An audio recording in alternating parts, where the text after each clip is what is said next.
Hello बच्चों, कैसे हैं। तीसरा पाठ हो गया हमें। आप चौथा पाठ में जाएंगे। चौथा पाठ का नाम है गुब्बारे पर चीता। गुब्बारे पर चीता, यह एक कहानी पाठ है। इस कहानी पाठ को लिखा है हिंदी के प्रसिद्ध कहानीकार और उपन्यास सम्राट मुंशी प्रेमचंद जी। चलिए बच्चे, प्रेमचंद जी के बारे में जानकारी दूंगी। कवि का नाम है प्रेमचंद। इनका जीवन काल 1880 से 1936 तक। ये हिंदी और उर्दू के सर्वाधिक लोकप्रिय उपन्यासकार, कहानीकार एवं रचनाकार थे। इनकी प्रमुख रचनाएं प्रेमाश्रम, रंगभूमि, सेवा सदन, गोदान, गबन आदि उपन्यास, कफन, उसकी रात, पंचपरमेश्वर, बड़े घर की बेटी, बूढ़ी काकी आदि कहानियाँ। प्रेमचंद की रचनाओं को देखकर बंगाल के विख्यात उपन्यासकार शरद चंद्र चट्टोपाध्याय ने उन्हें उपन्यास सम्राट की उपाधि दी थी। चलिए बच्चे, पाठ में गुब्बारे पर चीता। आप सोचेंगे कि गुब्बारे पर चीता कैसा होता है। इस कहानी पाठ में जानेंगे बच्चे। इस पाठ में बलदेव नामक एक लड़का है। प्रेमचंद जी इस कहानी के माध्यम से हमें बताया कि हमें बड़ों के बात मानना है। अपने किसी भी काम करने के पहले अपने घर वालों से पूछकर उनकी अनुमति से करना है, नहीं तो बलदेव की तरह मुसीबतों में फंस सकते हैं। बलदेव किस तरह मुसीबत में फंस गया और क्या समाधान किया उसे, इस कहानी पाठ में जानेंगे बच्चे। चलिए, मैं तो ज़रूर जाऊंगा, चाहे कोई छुट्टी दे या ना दे। बलदेव सब लड़कों को सर्कस चलने की सलाह दे रहा है। इस कहानी पाठ में बलदेव नामक एक लड़का है। बलदेव सब लड़कों को सर्कस देखने चलने की सलाह दे रहा है। वे अपने साथियों को, अपने मित्रों को सर्कस देखने चलने की सलाह दे रहा है और बोल रहा है कि मैं तो ज़रूर जाऊंगा, छुट्टी मिलने पर भी ना मिलने पर भी, छुट्टी देने पर भी या ना देने पर भी मैं तो ज़रूर जाऊंगा। बात यह थी कि स्कूल के पास एक मैदान में सर्कस पार्टी आई हुई थी। इधर विषय क्या है कि स्कूल के पास ही एक मैदान में, गार्डन, एक मैदान में एक सर्कस पार्टी रखा गया था। सारे शहर की दीवारों पर उसके विज्ञापन चिपका दिए गए थे। दीवार का मतलब है वॉल, विज्ञापन का मतलब है एडवर्टाइजमेंट। इस तरह सारे शहर की दीवारों पर विज्ञापन चिपका दिए थे। विज्ञापन में तरह तरह के जंगली जानवर अजीब अजीब काम करते दिखाए गए थे। उस विज्ञापन में क्या दिखाए, उस पोस्टर्स में क्या है, तरह तरह के जंगली जानवर अजीब अजीब काम करते दिखाए थे। विज्ञापन में ऐसा ही दिखाएंगे बच्चे, सब बड़ा चढ़ाकर दिखाएंगे, क्योंकि बच्चों को आकर्षित करने के लिए, लोगों को आकर्षित करने के लिए ऐसा ही दिखाएंगे। लड़के तमाशा देखने के लिए ललचा रहे थे। लड़का उस तमाशा देखने के लिए ललचा रहे थे, वहाँ जाने के लिए सोच रहे थे, वह देखना चाहते थे। पहला तमाशा रात को शुरू होने वाला था।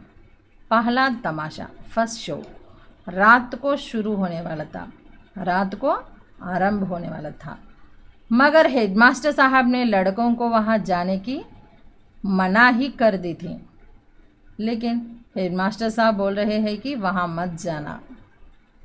इश्तिहार बड़ा आकर्षक था। इश्तिहार का मतलब है विज्ञापन है, लेकिन आकर्षक, बड़ा अट्रैक्टिव। इश्तिहार बड़ा आकर्षक था। क्या है? आ गया है, आ गया है। जिस तमाशे की आप लोग भूख प्यास छोड़कर इंतजार कर रहे थे, वही बम्बई सर्कस आ गया है। आइए और तमाशे का आनंद उठाइए। बड़े बड़े खेलों के सिवा एक खेल और भी दिखाया जाएगा जो ना किसी ने देखा होगा और ना सुना होगा। इस तरह विज्ञापन इस तरह दीवारों पर चिपकाया जाएगा और इस तरह लाउड स्पीकर लगा कर ही बोलेगा। कैसे बोल रहे हैं? आ गया है, आ गया है। जिस तमाशे की आप लोग भूख प्यास छोड़कर इंतजार कर रहे थे, वही बम्बई सर्कस आ गया है। आप लोग भूख प्यास छोड़कर, खाना पीना छोड़कर बम्बई सर्कस के लिए इंतज़ार कर रहे हैं। इंतज़ार का मतलब है वेटिंग। किस सर्कस के लिए वेटिंग कर रहे हैं आप लोग? वह बम्बई सर्कस आ गया है। आइए और तमाशे का आनंद उठाइए। आइए, मज़ा लीजिए। बड़े बड़े खेलों के सिवा एक खेल और भी दिखाया जाएगा जो ना किसी ने देखा होगा और ना सुना होगा। इस तरह जंगली जानवरों ने अजीब अजीब काम करते दिखाए गए थे। उस तरह के खेल आप किसी ने देखा होगा और ना सुना होगा। कभी भी देखा न होगा और ना सुना होगा।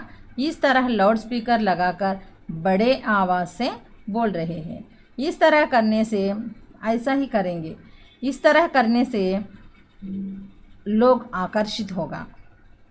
लड़कों का मन तो सर्कस में लगा हुआ था। इस तरह दीवारों पर विज्ञापन चिपकाए गए और इस तरह लाउड स्पीकर लगाकर बोल रहे हैं। इसलिए लड़कों का मन सर्कस में ही लगा हुआ था। सामने किताबें खोले जानवरों की चर्चा कर रहे थे। किताबें खोलकर जानवरों के बारे में ही चर्चा कर रहे थे कक्षा में बैठकर। क्यों कर शेर और बकरी एक बर्तन में पानी पिएंगे? उस विज्ञापन में क्या क्या दिखाए? और इतना बड़ा हाथी पैरगाड़ी पर कैसे बैठेगा? पैरगाड़ी के पहिए बहुत बड़े बड़े होंगे। तोता बंदूक छोड़ेगा और वनमानुष बाबू बनकर मेज़ पर बैठेगा। इस तरह विज्ञापन में दिखा रहे हैं। क्या क्या दिखा रहे हैं? जंगली जानवर कैसे कैसे अजीब काम कर रहे हैं, किस तरह खेल रहे हैं ये जंगली जानवर, इस तरह विज्ञापन में दिखा रहे हैं। क्या कर रहे हैं? शेर और बकरी एक बर्तन में पानी पिएंगे। शेर और बकरी एक बर्तन में पानी पिएंगे क्या? ऐसा कैसा होगा? शेर और बकरी के बीच में शत्रुता है। बकरी को देखते ही शेर उस पर कूद पड़ता है। ऐसे कैसे एक बर्तन में पानी पिएंगे? और इतना बड़ा हाथी पैरगाड़ी पर कैसे बैठेगा? हाथी बड़ा होता है, बहुत वजन होता है। किस तरह पैरगाड़ी साइकिल पर बैठेगा? पैरगाड़ी के पहिए बहुत बड़े बड़े होंगे क्या? तोता बंदूक छोड़ेगा। कैसे छोड़ेगा? किस तरह छोड़ेगा? और वनमानुष बाबू बनकर मेज़ पर बैठेगा। वनमानुष का मतलब है वन में रहने वाला मनुष्य जैसा, चिंपांजी। ऐसा दिखा पड़ा काम क्लर्क बनकर मेज़ पर बैठकर क्लर्क बनकर वो सब देखेगा। ऐसा कैसा दिखेगा? इस तरह विज्ञापन में दिखाए। बलदेव सबसे पीछे बैठा हुआ और अपनी हिसाब की कॉपी पर शेर की तस्वीर खींच रहा था। बलदेव कक्षा में सबसे पीछे लास्ट बेंच में बैठकर हिसाब की कॉपी पर, गणित की कॉपी पर शेर की तस्वीर, शेर का चित्र खींच रहा था और सोच रहा था कि कल शनिचर नहीं, इतवार होता तो कैसा मज़ा आता। कल शनिवार नहीं, इतवार होता तो कैसा मज़ा आता। परमिशन पूछने की ज़रूरत नहीं। इतवार संडे होता तो बहुत आसानी से सर्कस देखने के लिए जा सकते हैं हम लोग। इस तरह लास्ट बेंच में बैठकर शेर का चित्र खींचते खींचते सोच रहा था। बलदेव ने बड़ी मुश्किल से कुछ पैसे जमा किए थे। बलदेव छोटा लड़का है, पैसे जमा करना बहुत मुश्किल होगा। किसी भी तरह पैसे जमा किए। मना रहा था कि कब छुट्टी हो और कब भागूं, और सोच रहा था कि कब छुट्टी होगा, मैं कब भागूं सर्कस देखने के लिए। हेडमास्टर साहब का हुक्म सुनकर वह जामे से बाहर हो गया।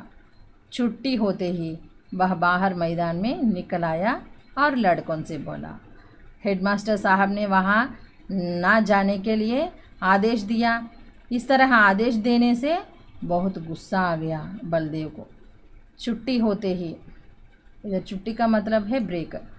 ब्रेक आने पर मैदान में निकल आया उनके साथियों से बोल रहा है कि मैं तो जाऊंगा, ज़रूर जाऊंगा, चाहे कोई छुट्टी दे या ना दे।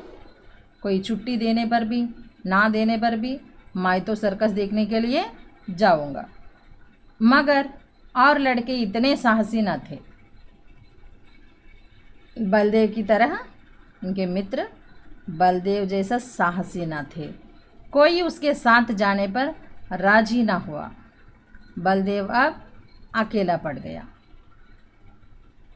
बलदेव के साथ उनके मित्र जाने के लिए मना किया और बलदेव अब अकेला पड़ गया। अकेला ही सर्कस को जाना पड़ेगा। कोई तैयार न था उनके साथ जाने के लिए। बच्चे, सर्कस देखने के लिए बलदेव गया या नहीं? गए तो किस तरह मुसीबत में फंस गया? आगे कहानी में क्या होगा अगले वीडियो में देखेंगे बच्चे। फिर मिलेंगे। धन्यवाद।